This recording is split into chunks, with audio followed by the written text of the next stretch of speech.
साथी हो झोले नमस्कार।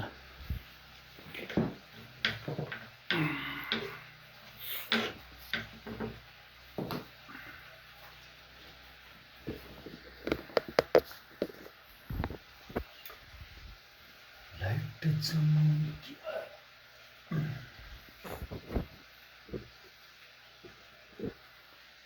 आज कुकिङ गर्दै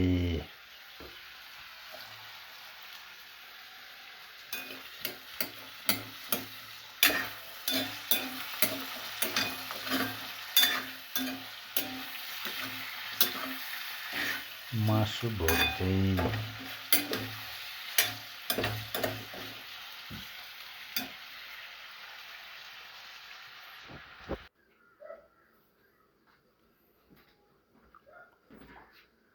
दुध बसाल्नु पर्यो। अब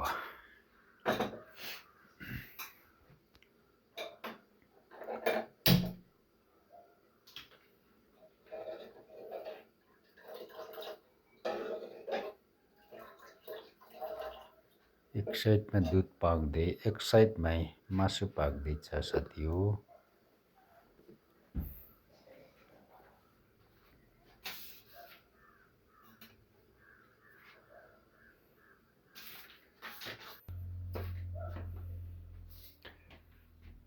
यसरी दुध बसालिरहेको थिएँ साथी हो।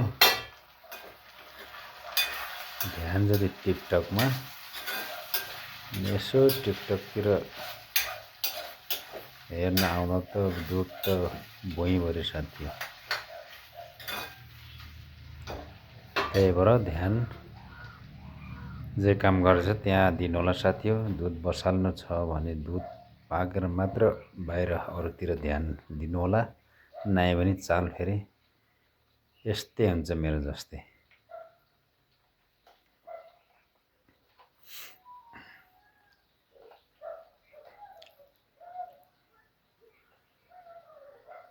त्यही भएर फ्री टाइममा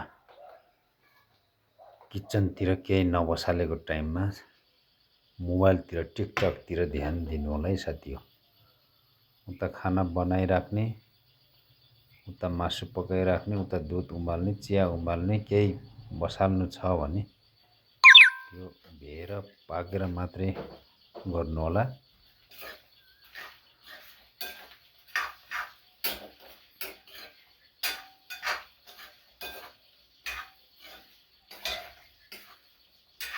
दुध यसरी बसाले अनि एकछिनपछि ध्यान गयो टिकटकतिरै। यसरी जाँदा हेर्नुहोस् साथी हो, हालत यो अवस्था हुन्छ। ला नि हो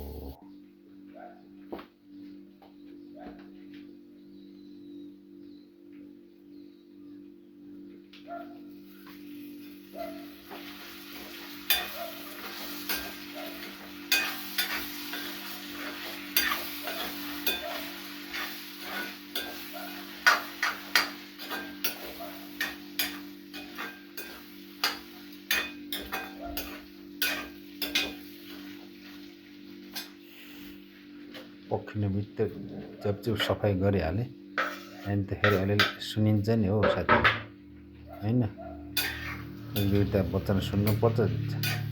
झ्यापझुप सफाइ ट्याकटुक गरेर जस्ताको तस्तै फेरि ला बाटो पनि हुनु पर्यो।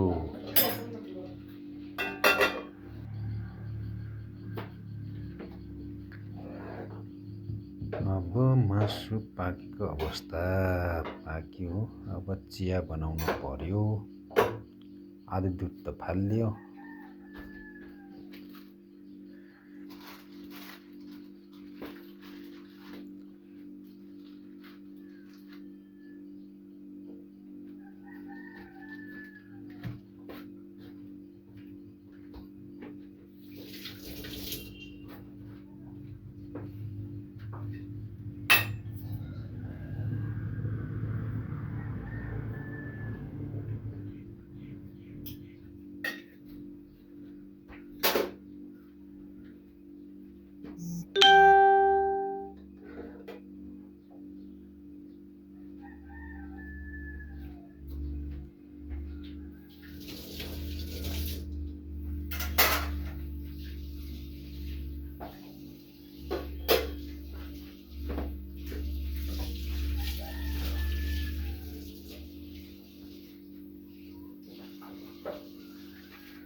ढन्टन अब चिया पनि रेडी भयो।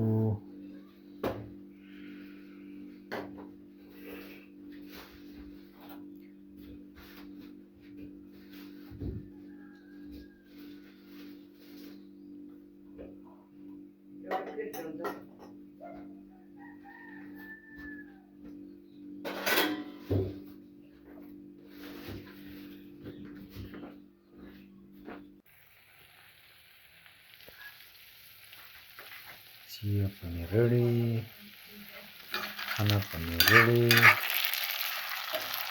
अब टेबलमा सजाउनु पर्यो, त्यसपछि खानु पर्यो।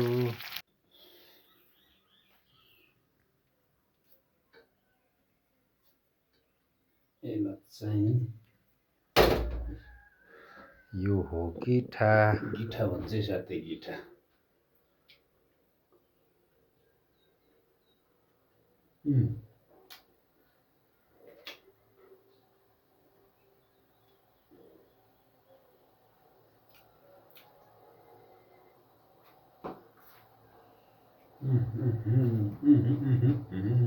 अर्ग्यानिक गिठा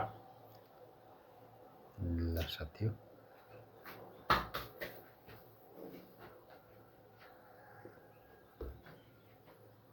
मैले चाहिँ मासु मात्रै बनाएको हो,